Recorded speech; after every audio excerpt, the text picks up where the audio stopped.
y'all? It's your girl Sakina, and I'm back for another review. This is my review for The Real Housewives of Atlanta. This is season 13, episode 4. We can discuss the elephant in the room. Yes, your girl got braids today, okay? I decided to switch it up a little bit and get some color. I never get color in my braids. I never do color, period. I know that wig that I was wearing was similar to this color. That was literally my first time stepping out of my comfort zone because I'm always doing either a 1 or a 1B, okay? I do not go outside of the color black. But, the jury is still out on these. I'm still trying to get acquainted with sis, especially the blonde ones. But, we're going to ride it out and we're going to see how it go. Let's get into this episode. It really wasn't much. I'm going to try to give y'all a little enjoyment, some type of entertainment, because that's what y'all here for, Simply Sakina, okay? So just bear with me, y'all, because like I said, this episode was not much. I am drinking a little, cannabis juice. I need to relax after this. Now, anyway, we see that Mallory and Sin, I say Sin because that's what I got on my nose. But Mallory and Cynthia are on their way to a yoga studio. And as they were walking up, is it me or was Mallory's legs like hella wobbly? And I'm like, girl, what the hell? I don't know if it's because, she thick or because she was just walking funny. I was like, your legs is moving a little too much, sis. Now, they're at this yoga studio called Paper Plane Yoga. And my mom actually been there before. She said that they have like a moonlight special, or not special, but like they have like this yoga session with the moonlight. She had been trying to get me to go there for so long, but I had never went with her. But yeah, I'm saying it wrong, but they have some type of what ceremony? That's the word I was trying to look for. I couldn't find it, Lord. But anyway, they get in there. Kenya meets them there. And one thing I'm going to mention, these masks or these shields, okay? These shields are not going to protect you from C-19. So I'm not understanding why everybody is wearing these. Like, what's going on with that? Like, what are y'all doing? Now, if y'all had on a combo of a mask and a shield, okay, because the most that shield is going to do is prevent somebody from spitting on you or some shit like that. So, whatever. They do yoga, and then they get into the conversation of Cynthia's wedding. Yes, Mallory was there for everything, so she tells Kenya about it, and how Cynthia had basically made, what's his name? I was about to say Matt. Wrong dude. Had upset Mike Hill because of the whole, she didn't know whether or not she wanted to marry him on 10-10-20. So Kenya is looking like, are you serious? I mean, you basically shouted this from the rooftops. Like, you definitely wanted to do this. So Cynthia is getting on the defense, of course, and Kenya calls her out on it and was like, okay, you want a big production and you basically want these theatrics. That's what you really want. And Cynthia had to check her like, no, this is not a Bravo thing. Like, this is not what that's about. But I'm going to have to call bullshit because that's definitely what it was about. You want this big, flashy, I don't want to say flashy, but you want everybody to see you get married. Like, because when they offered you plan B to get married at Lake Bailey, you didn't want that. So that's basically what you want. It not necessarily have to be a Bravo production, but you want a production. Like, you want a big wedding so everybody can see you. And I understand that, but with the whole pandemic, sis, you're going to have some other options. So Kenya was going on and on about it, and she was trying to explain herself. Cynthia was. So then she gets upset and was like, be quiet. Just listen to me and be supportive. She's going off like trying to shut Kenya up. And I usually don't get on Twitter, and if I do, I don't watch my feed. I just tweet and then get off. But I end up seeing my girl Niecy Dixon. She was saying, Cynthia saying that was basically equivalent to Nene telling Marlo, support me, bitch. And that's funny because it really is. It makes you think of that for real. And I say that to my cousin all the time. We always say that. Support me, bitch. But anyway, she was like, yeah, now that I heard you and Mallory out, Kenya, I am going to take that in consideration. And she's going to talk to Mike about it. And Kenya was saying in her confessionals that she's trying to be mindful of her friends these days and really trying to handle them better. So I said, okay, shout out to Kenya because, she almost ruined her proposal, so she's trying to make that up to her. So speaking of Kenya, we see her go out to eat with Candy, and they start talking about the wedding situation as well. Candy understands where Cynthia's coming from because her first wedding, she was broke, okay? Her and Peter ain't had no damn money, and they did not have no support for real. So she understands that she's in a better place now, and she's in love with this man, and she wants to have a nice wedding. Now, Kenya's thing is, you know, since I kind of messed up with the whole proposal thing, I want to do something nice for her and throw her an engagement surprise party. But the gag is, sis, I'm going to need you to send out the invitations because people don't like me. She got beef with Portia, Tanya, and, who was it? Oh, Marlo. So, yeah, the streets ain't feeling Kenya, so she need Candy to go ahead and put that out there because, you know, if she put her face on there, people going to be like, girl, now, we going to sit this one out. So Candy is going to do it. And then they got into the topic of Portia and her arrest. Now, Kenya's thing is she doesn't like the fact that Portia isn't wearing a mask at this time. And I can understand that because, you know, a lot of people were not protesting during this time because of the whole pandemic situation. So, you know, that's rightfully so. You know, we going through this. It was real fresh at the time. I think I'm going to sit this one out. But I do want to give a shout out to all the people who actually did go out there in the middle of a pandemic and fight for justice. So, like, big fist pump to y'all, okay? Power to the people. Now, what happened? They got into the topic of LaToya, and the producers asked Kenya if her and LaToya was messing around. She said no, and I didn't like that. I think because, I mean, I get it. This is Housewives of Atlanta. You know, the whole Cynthia act like she got a crush on Candy, and then you got the whole Portia and Candy thing. Like, I mean, I get it, but at the same time, just because somebody is close, that don't mean they messing around. Like, that was just a weird question to me. I guess they decided to edit out the Portia thing because remember on the commercials they was making it seem like this would be the time where Kenya would question Portia being arrested and all of that. I guess probably because we didn't get an episode last week that was working on editing that part out. Like, I didn't understand why they did that, only for us not to see it. Now, anyway, we see that Drew and Ralph, aka her damn headache, are at the house getting ready to go through a therapy session. They're talking to her mom before the therapist gets there. And Drew was saying that this is not their first rodeo, honey. They've been to plenty of counseling sessions, but the thing is, Ralph will not do the assignments after the session. So y'all wasting y'all money. Y'all wasting y'all time. Like, he's not really committed to the process. So the therapist gets there, and, you know, they put on their little shields. Baby, she got her shield on like a damn sun visor. I'm like, why is your mask all the way up here? Like, girl, what are you protecting yourself from? Anyway, they get into what they want to see out of this marriage. Drew wants transparency. She wants genuine love for her son, her first son, Josiah, and she wants a peaceful environment, you know, not an argumentative one. And they dive more into the conversation or the part about her son. So she was saying what attracted her to Ralph was the love that he had shown for her son. But the problem is, it's tough love. So with it being tough love, she wants her son to be able to experience emotional love from a man. You know, that tough love shit can only go but so far. And I think that it's very important for men to understand that, yes, y'all need to be hugged on. Y'all need to be kissed. Y'all need to be cuddled. Y'all need to be... all the things that you would do for a little girl is the same thing that you need to do for a little boy. Like, love is love. A child needs love regardless if it's coming from his mom or if it's coming from his dad. Like, it doesn't matter. So what Drew said in her confessional stood out to me. She said that she doesn't want her son to basically feel like an outsider because Ralph is not his biological dad. And when she said that, I was thinking, okay, well, are you saying that he is more emotional with his children compared to your oldest son who isn't his? Because if that's the case, I would have been out the door a long time ago, because you're not about to make my son feel like an outcast in his own home, like, not on my fucking watch. So yeah, if this is something that he had been doing for a long time, then Drew, you dropped the ball and you should have left him a long time ago, because I was not okay with that. So then we get into the topic of Ralph and what he wants from the relationship. So he said that he wants more sex, preferably 3 times a week, and he said that he doesn't want to be emasculated. And I just felt like that was lies and just a way for him to manipulate the situation.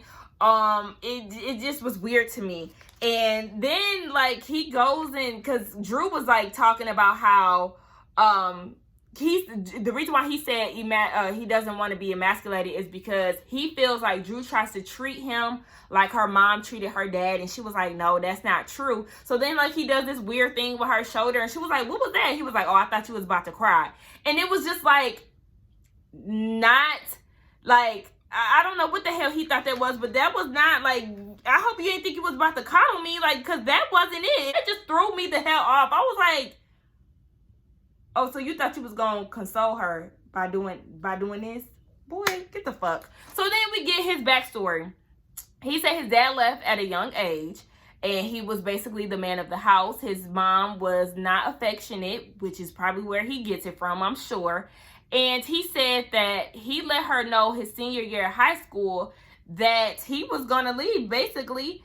And when he left to go be with his dad, his mom ended up getting evicted. And I don't know, the way that he told the story, it wasn't clear to me, but did his dad get evicted too? Because he said his dad lost his job. So I don't know, when his dad lost his job, did he go back home? Like, he didn't make that clear. But basically, he said when he left, this is when he got an apology from his mom. So then the therapist was like, okay, well, hold that thought, because, I mean, back here earlier in the therapy session, I think she mentioned, like, the transparency or something, and she was just basically trying to make a point of he's looking for an apology when he leaves, because that's what his mom had done. And I was like, if anybody needs to be apologizing here, it needs to be Ralph. There's no way that Drew should be the one taking on this, the problems in their relationship. And I was saying, Drew was saying, she's taking a lot of accountability for, their relationship. And she was saying that he tends to take his anger out on his mom on her. And it's basically driving her up a wall to the point where she had to seek therapy for herself. I'm like, yeah, I just don't like it. Like, he was sitting there smirking. Y'all, he was... Yeah, I finally got her to cry. I love this shit. Like, he likes to see her hurt. And it's very strange to me. It's not supportive at all. And then when it was, like, when he finally decided to coddle her, it was because, or I'm sorry, why I keep saying coddle, console her, it was because the therapist said something. And I was like, yeah, I couldn't deal with a man that is like unemotionally available to me, because I am a Pisces, I'm a very emotional person, and when people just brush off my feelings, like, that will make me go off on your ass. So I don't need somebody who just, doesn't consider my feelings and stuff. So I was just like, I didn't like that. And one thing I wasn't feeling too, it was something about the therapist that I really wasn't getting down with. But anyway, we see Lauren decides to call Cynthia and invite her to a party that she's throwing for Portia, because she's been out there in the streets protesting. So she basically wants to do like a thank you or whatever, a celebration for her and her work. Now, Cynthia's like, okay, cool. Well, are we doing +1s? Because I want to invite Thing. Not Thing, y'all. Excuse me. I always say Thing when I can't think. She wants to invite Kenya. Lauren was a little apprehensive because she was like, I don't know about all that. But, I mean, I guess she can come if she going to come in good spirits. Okay, cool. She invited Candy, Marlo, and LaToya, too. So, they all going to be in attendance, right? Cynthia calls Kenya to let her know that she's been invited. Now, Kenya goes and takes this opportunity to shade the party. She was like, well, I guess I need to just throw a party for, all the accomplishments I've done or some shit, she said. And I was just like, girl, wrong row, because that was not necessary. You were just talking shit. But she said she gonna attend, like, she gonna be a good sport and she's gonna come. Now, we see a quick scene where Ralph and Drew are packing up to go to North Carolina because, unfortunately, his dad passed away. You could tell in the scene that he wanted to cry, but he was holding back his tears. I was glad that Drew actually pointed that out and was like, you can cry if you want to. But he held him back, and he said that he just wants to use this time to basically appreciate his family, figure it out with him and Drew, and grow together. So, I mean, hopefully, but at the same time, your husband is a damn headache. So, I don't know. Maybe this will change his mind up. We'll see. Now, we see that Tanya, Portia, and Marlo are together at a juice bar. I said, Portia, I mean, you knew you was going to a juice bar. You was overdressed, sis. Like, what the hell? Marlo and Portia get into the topic of Dennis. Honey, listen, her and Dennis are not together. it is what it is. She said that he trying to win her back with giving her Chanel bags. But I'm just like, I mean, don't nobody give a fuck. Marlo then said, don't get addicted to the material things. I said, girl, no ma'am. No ma'am. Not coming from Miss Labels herself. Okay, Marlo, go off. Now we see that Cynthia is on the phone with Kenya. They talking about the party. Now, Kenya is very excited at this point, or I ain't gonna say very, but you know, she seems more open to it at this point, and she's talking about how she had got the baby, a Rosa Parks Barbie doll. She really got it for her birthday, but because of the pandemic, she could never give it to her, and she feels like it's very fitting for what's going on right now. So Cynthia had to bust her bubble and was like, actually, Lauren told me that you can't come no more because she don't want to risk messing up her party. This automatically pisses Kenya off. And in her confessional, she was saying, like, I'm insulted by that. And she said, I honestly feel like this whole thing is just fake. Like, it's just a photo op opportunity. And I was like, I mean, she's just obviously acting like this because she's hurt. But at the same time, you was shady when it came down to that invitation. So, yeah, you may want to sit this one out. So then we see that Kenya calls Candy and was like, can you just tell the girls about the engagement party because I can't go anymore. Lauren uninvited me. And then she started talking about Portia and how she basically feels like what she's doing is fake. And have you noticed that every time she gets arrested, it's on camera? So I don't know why they decided to switch the placement of it in the episode, but whatever. She said it. And Candy was like, well, yeah, if you got that type of energy, then you may want to stay home. And I'm like, yeah, because you definitely don't want to bring that type of attitude into the environment. But Kenya said that she was going to play nice like she usually would, and she wasn't going to, ruin the moment. So then Candy was like, wait a minute. I could think of several times where she done messed up a damn event. So they did a few flashbacks, and then, of course, they did the most recent one, the Kenya Moore hair care. I thought that scene was funny as hell. I mean, she shouldn't have done that at Marlo's event, but at the same time, Marlo had said some nasty, disrespectful things to her. So have at it, sis. Now we get down to this Black Lives Matter party. And I didn't think that it was going to be so Black Lives Matter based. But okay, whatever. Candy gets there. One thing I'm going to say, that body, that jumpsuit. I said, come on, Candy. She looked great. I love that. So, everybody started to get there. And then we see Fallon. She's there. We see some other people that was there too, like some of her friends. I was wondering where Shamika was.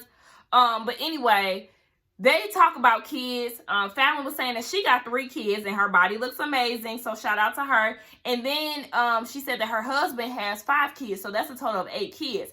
Latoya is looking at her like, okay, how old is your husband? I think she said he was 56. And Latoya said, I figured you look like somebody who would date an older man with money. Excuse me, basically saying that you look like a sugar baby.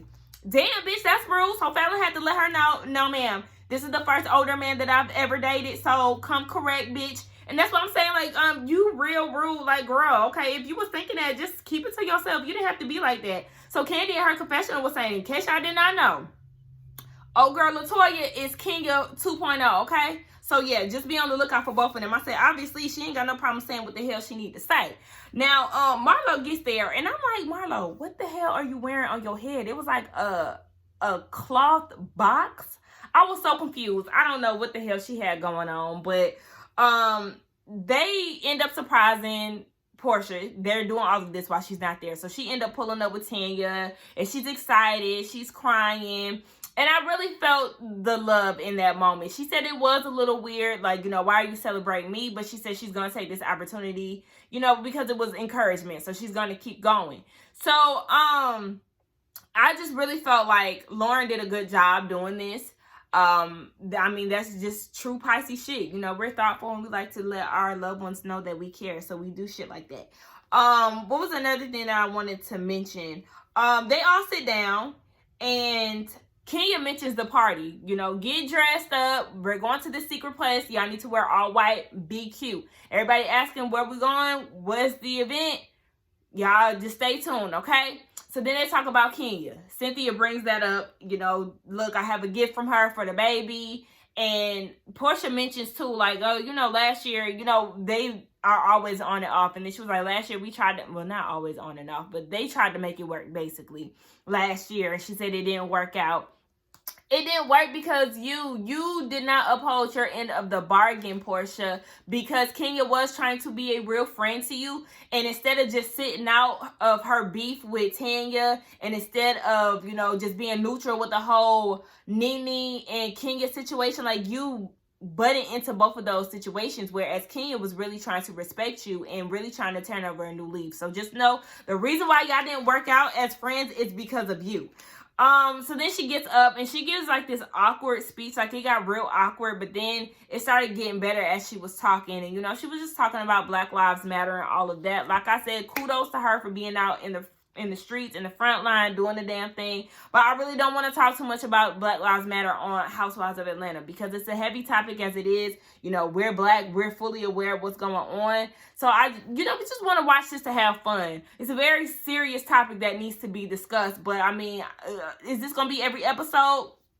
Like I said, shout out to Portia Luther King. But that was my thoughts on the episode, y'all. Like I said, it really wasn't much. Like, they're not giving me anything to be, like, hype about. I don't even know how this damn review was 20 minutes. I'm going to have to chop this down because there's no way. There was nothing to tell. Now, anyway, yes, y'all let me know what y'all think. Don't forget to like, comment, and subscribe to my channel. And I will see you in the next one. Bye.